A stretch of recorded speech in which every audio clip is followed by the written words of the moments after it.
Buenos días, buenas tardes. Por fin vamos a ver los cetáceos. Muchos estudian biología por las ballenas, por los delfines. Todos hemos querido ser en algún momento biólogo marino, bucear en el Caribe, ver ballenas en Puerto Madryn. Yo quería ser Jacques Cousteau. Ustedes no saben posiblemente quién era Jacques Cousteau, pero era el, el ambientalista y era el divulgador de ciencia de mi juventud.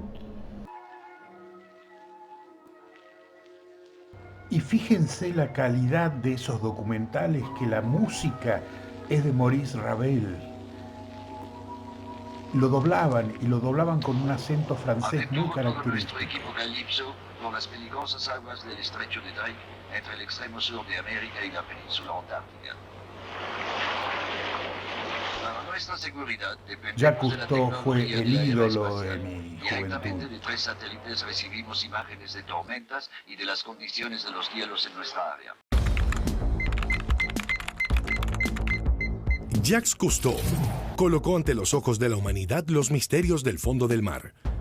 Ingresó a la Academia Naval Francesa con el objetivo de ser piloto, pero sufrió un accidente y casi le amputan los brazos. Como terapia, tuvo que nadar diariamente en el Mediterráneo y con unos lentes de natación prestados, descubrió su fascinación por el fondo del mar. Para imitar la libertad de movimiento de los peces, inventó la escafandra autónoma, permitiendo que los buzos puedan sumergirse sin estar conectados con la superficie. Desarrolló cámaras para grabar bajo el agua y fue el primero en presentar un largometraje a color sobre el mundo submarino y con el que ganaría el Oscar. Se dedicó por más de 4 décadas a proteger los mares del planeta entero, siempre a bordo del célebre Calypso.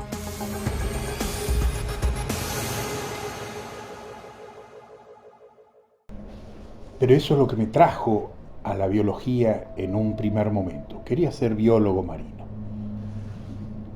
Después cambié. Después seguí estudiando biología, me atraparon otras áreas de la biología. Pero siempre se quedó un deseo de ser realizado. Los cetáceos.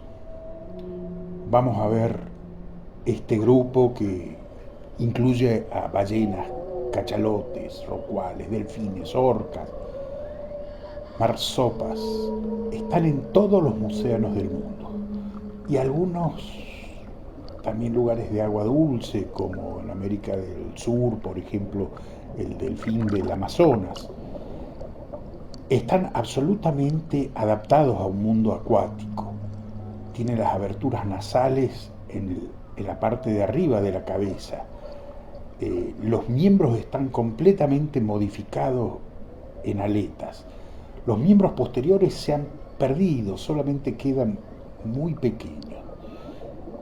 Y hay dos grandes grupos: o tienen dientes homodontes o están reemplazados por barbas, que son placas córneas. Están evidentemente relacionados con los hipopótamos. Evidentemente no, no es evidentemente. Están relacionados por caracteres moleculares, pero también por una serie de fósiles: Pachyscetidae, Ambulocetidae, Remingtoncetidae, Protocetidae, Basilosauridae, Quequenodontidae. Todos esos son las antiguas ballenas, los Archaeoceti, que se han ido descubriendo relativamente hace poco tiempo. Y ha reforzado la idea molecular tan loca, ¿no es cierto?, de que las ballenas estaban relacionados a los hipopótamos. Acá tenemos algunos de los grupos fósiles que allanan el camino entre, no digamos un hipopótamo, porque es lo mismo que decir que nosotros descendemos de los orangutanes. No, tenemos un origen común con los orangutanes. De la misma manera, aquí tenían un origen común con los hipopótamos, pero no necesariamente tienen que pensar en un hipopótamo moderno como el ancestro de las ballenas. Posiblemente era un cuadrúpedo, eso estamos seguros, que también era un arqueodáctilo, también de eso estamos seguros, y tenían dientes y las narinas todavía no estaban desplazadas hacia la parte superior, y se ha dado una serie de pasos evolutivos desde un hábitat semiacuático hasta un hábitat completamente acuático. Aquí vemos más o menos los paquicétides, donde todavía son de un hábitat acuático pero de agua dulce,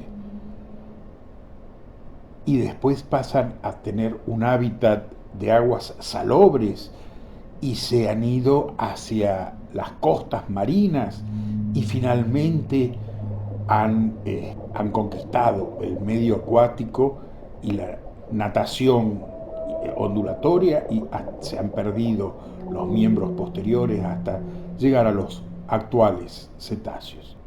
Aquí tenemos algunos de los representantes de hace 50, 40 millones de años. Es relativamente cercano en tiempos evolutivos el desarrollo de estas formas tan completamente distintas al resto de los arqueodáctilas.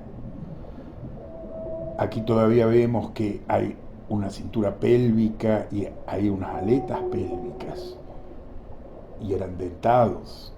El medio acuático ha permitido el gigantismo y muchas especializaciones. Este libro, Mamíferos marinos de la Patagonia y de la Antártida, de Ricardo Bastida y Rodríguez, realmente es un libro espectacular que se los recomiendo, que ha sido premiado tanto por su diseño como por su contenido. Hay dos grupos de ballenas: las ballenas dentadas, los Odontocetis, y las Mysticetis, que están reemplazados los dientes por barbas de ballena. Los Odontocetis, que incluye a delfines y otras ballenas como los cachalotes, tienen la dentadura homodonta para poder capturar peces, y una de las cosas interesante es que tienen ecolocación, y la han desarrollado independientemente de otros grupos que tengan ecolocación, como los quirópteras, etc. Y es completamente novedosa esa ecolocación, en donde principalmente juega un papel muy importante un melón, que es un órgano de tejido graso en la parte anterior de la cabeza, que hace que tengan esta cabeza tan bulbosa. Y ahí podríamos decir, entonces los Odontocetis no son tan primitivos, nada de eso, al contrario, son muy evolucionados y tienen características únicas como la ecolocación, que seguramente debe haber sido también de reciente adquisición. Un cráneo asimétrico, y hay un solo orificio respiratorio en la parte superior de la cabeza, a diferencia de los Mysticetis, donde tienen dos orificios respiratorios. El cerebro de los cetáceos y de los Odontocetis particularmente es extremadamente grande.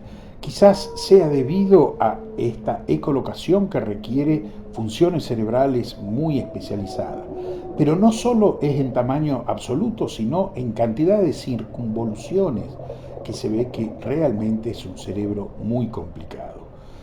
De los delfines, de los Mysticeti, se supone que tienen una inteligencia extremada y que además tienen un lenguaje para intercomunicarse entre ellos, y esperemos que dentro de poco con nosotros también.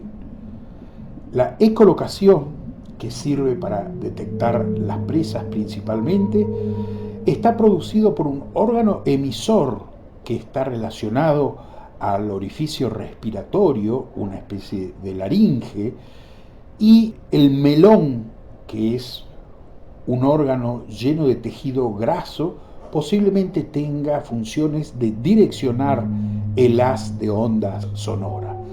Y la recepción del eco se realiza por el oído interno y principalmente por la parte timpánica del cráneo, que recibe estas ondas sonoras, y gracias a esa asimetría del cráneo pueden tener realmente una precisión estereoscópica muy, muy importante. Aquí tenemos el pasaje de aire y el órgano productor del sonido, y aquí tenemos la parte receptora del sonido. Los melones son de muy distintos tamaños y formas en distintos grupos. El sistema de ecolocación con unos labios fonadores, que es el generador de sonidos, en el orificio respiratorio, el melón, y acá está la ventana acústica del cráneo que se conecta con el oído interno directamente. Al generarse el sonido pasa a través del melón, y cuando retorna llega a la bulla auditorio por esta ventana acústica. Hay varios grupos de delfines, como por ejemplo los Pontoporidae. El delfín de plata es algo realmente raro. Está en el estuario del Río de la Plata. Hola, mi nombre es Pablo Denuncio, soy biólogo marino. Es el delfín franciscana, Pontoporidae blembilei. La franciscana es un pequeño delfín costero, habita aguas del sur de Brasil, Uruguay y el norte de Argentina. Es probablemente el delfín más abundante del sector costero bonaerense, pero su comportamiento tímido, su pequeño tamaño y su coloración hace que sea muy difícil de ver en la naturaleza en las aguas turbias de la provincia de Buenos Aires. Es una especie amenazada. En Argentina está recientemente clasificada como vulnerable, y el principal motivo es la elevada mortalidad accidental en redes de pesca. Hay unos pocos que se han vuelto al agua dulce. Recordemos que los cetáceos se originaron seguramente en agua dulce, pero por ejemplo el delfín rosado del Amazonas y del Orinoco habitan los cursos de agua, y como el agua es normalmente cargada con una gran cantidad de sedimentos, casi no se guían, son casi ciegos y se guían exclusivamente por la ecolocación. Entonces no es un delfín primitivo del grupo de los que originaron los cetáceos, sino es un delfín altamente derivado con ecolocación llevada al extremo. Otherwise known as the pink river dolphin. Pink river dolphins are sometimes pink because their capillaries are close to their skin. But they're also sometimes pale blue, and sometimes they're even an albino off-white. Pink river dolphins are the largest. They can grow up to 9 feet long and can weigh as much as 300 pounds, and they can live to be 30 years old. Because their eyes are so small, they don't rely on their vision anyway. They use echolocation, a kind of sonar, to find their way. That large bump on their heads isn't their brain. It acts as a lens, helping them focus their sounds during echolocation. Let's listen.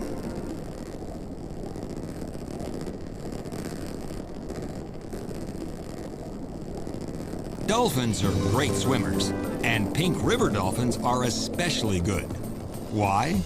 They're incredibly flexible and ultra-maneuverable, even in shallow water, because unlike your body, the vertebrae in this dolphin's spine are free-floating.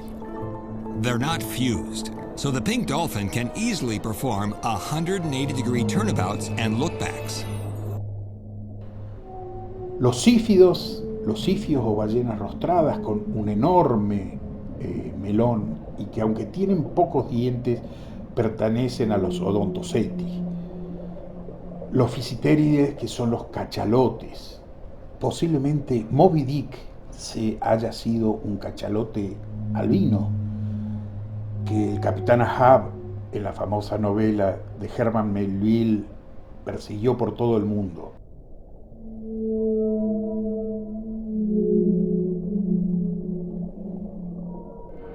Now, ye white whale, show us your crooked jaw.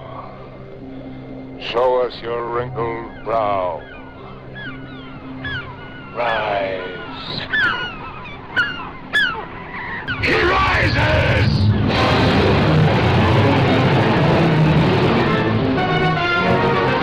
In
but he beckons.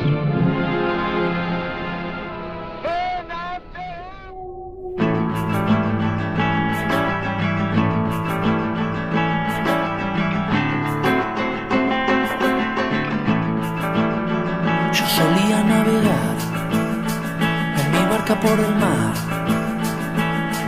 No había límites para ver mi destino. Y una noche apareció, en silencio estribó, y su boca gigantesca abrió y se me vino.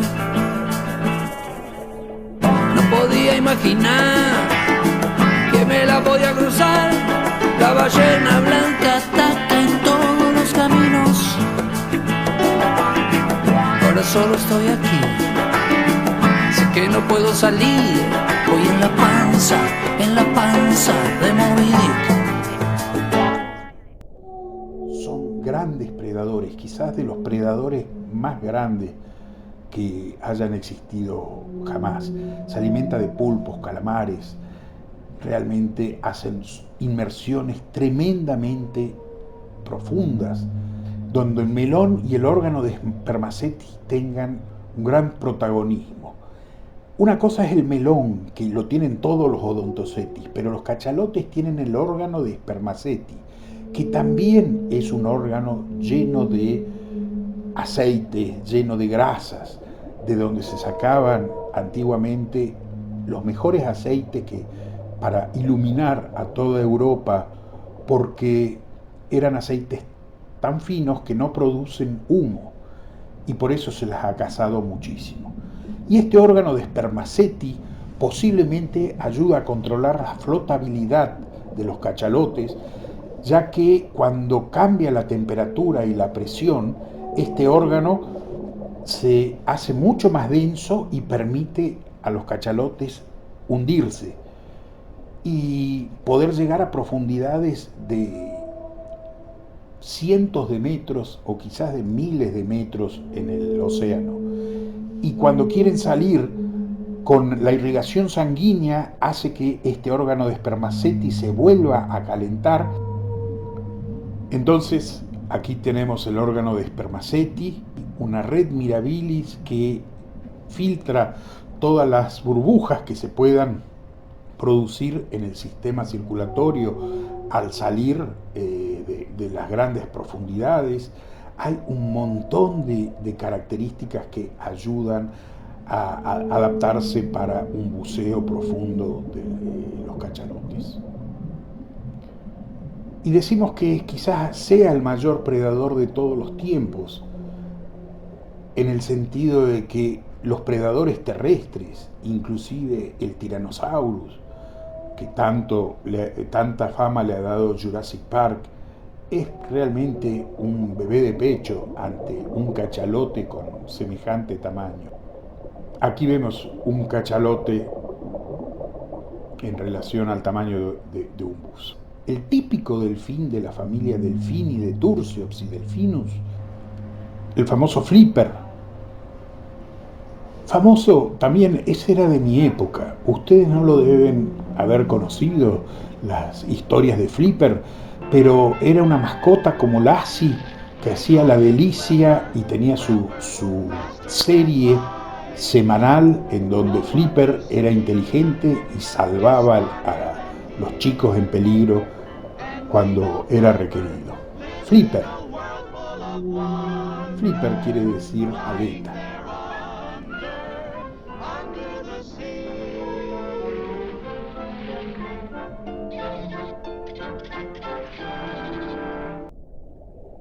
Y las orcas, las ballenas asesinas, feo el nombre, porque por supuesto son predadores, pero son delfines grandes, son tan predadores como el maravilloso Flipper.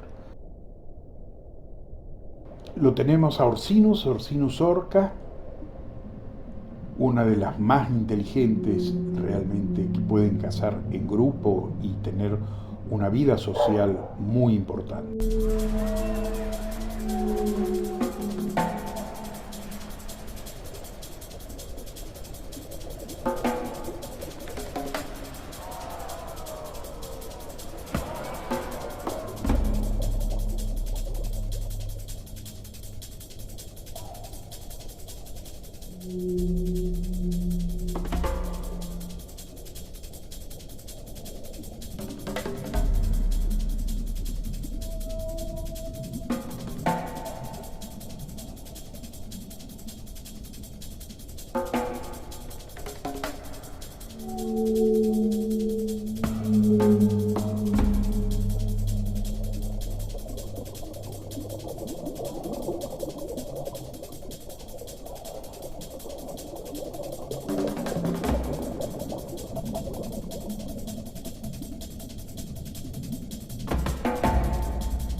El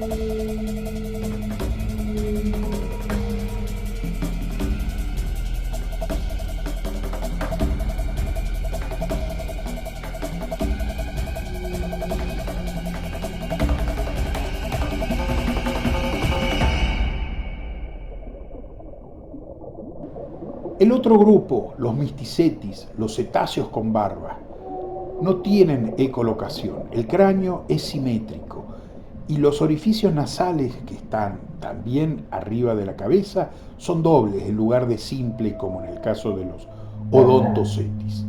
Y la parte anterior del cráneo está muy alargada para sostener las barbas, que es un órgano filtrador con el que obtienen plancton o pequeños peces.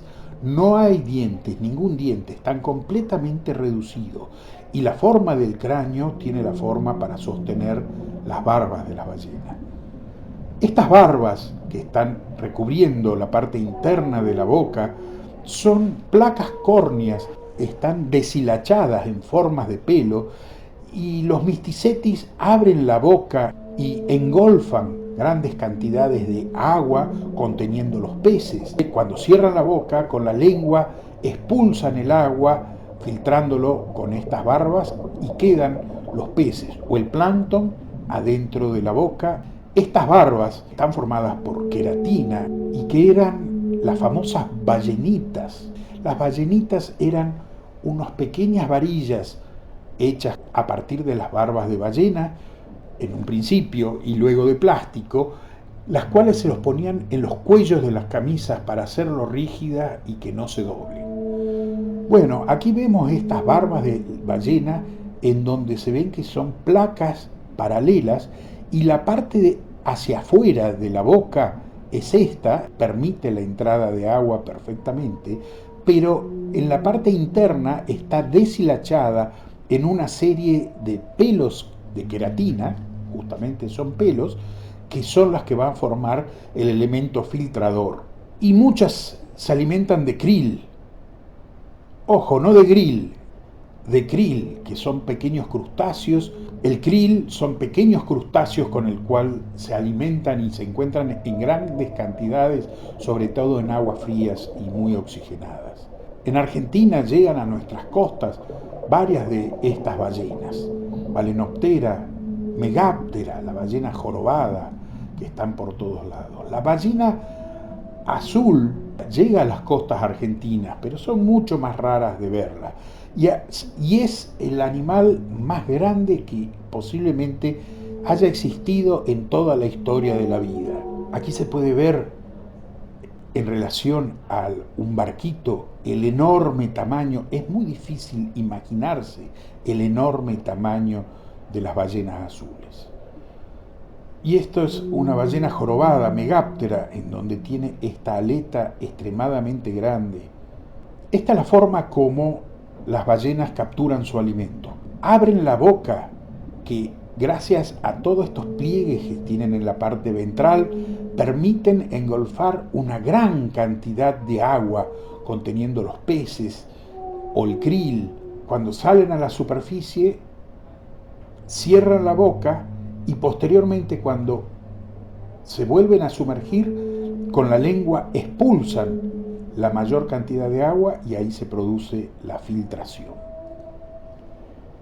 Y acá vemos una ballena en un banco de peces, de que lo está comiendo casi todos de un solo bocado.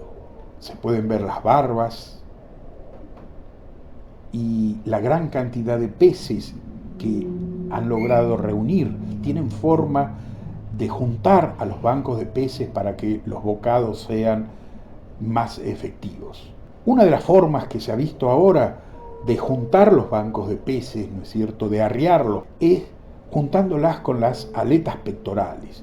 Este es el caso de Megáptera, en donde tienen unas aletas pectorales muy grandes, entran a hacer giros, emitiendo burbujas y con las aletas pectorales reuniendo los peces en una bola que los acorralan en la superficie. Y cuando esa bola llega a la superficie, es ahí donde la ballena da el bocado, posiblemente tengan una gran importancia la comunicación social, porque las ballenas lo pueden hacer coordinándose entre grupos de ballenas, que unas las arríen y otras den los bocados. Aquí vemos cómo utilizando las aletas pueden ayudar, en donde se ve cómo va dejando el rastro de burbujas.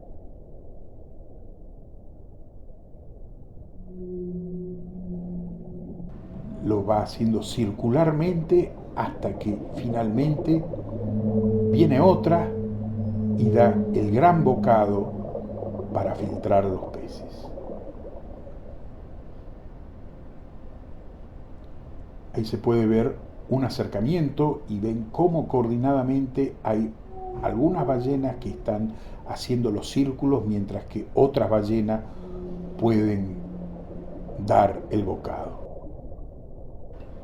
La ballena franca, que es la típica de nuestras ballenas, la más icónica de Puerto Madryn, pero que viene a reproducirse a las costas de Puerto Madryn, ha sido declarado el primer monumento natural de la Argentina. Y una de las características es la gran cantidad de parásitos que tienen sobre la piel. Aquí vemos el rostro de una ballena. Y fíjense que la mandíbula superior, que sería esta de acá, la parte superior del cráneo, es mucho más chico que la mandíbula inferior. Y esto hizo que en el famoso billete de la ballena franca austral que salió en Argentina, los diseñadores habían puesto en un principio al revés, creyendo que esta era la parte superior de la cabeza. Un error muy común de hacerlo. Estas filmaciones son de Megáptera, la ballena jorobada, Yubarta.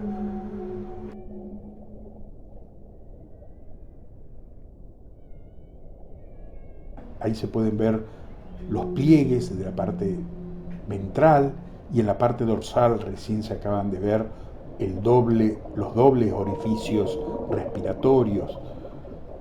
Es una experiencia increíble poder estar cerca de las ballenas. Y con esto damos por finalizado la parte de la materia en donde recorrimos los vertebrados, desde los cefalocordados e inclusive de antes, desde los deuteros tomados hasta llegar a los cetáceos.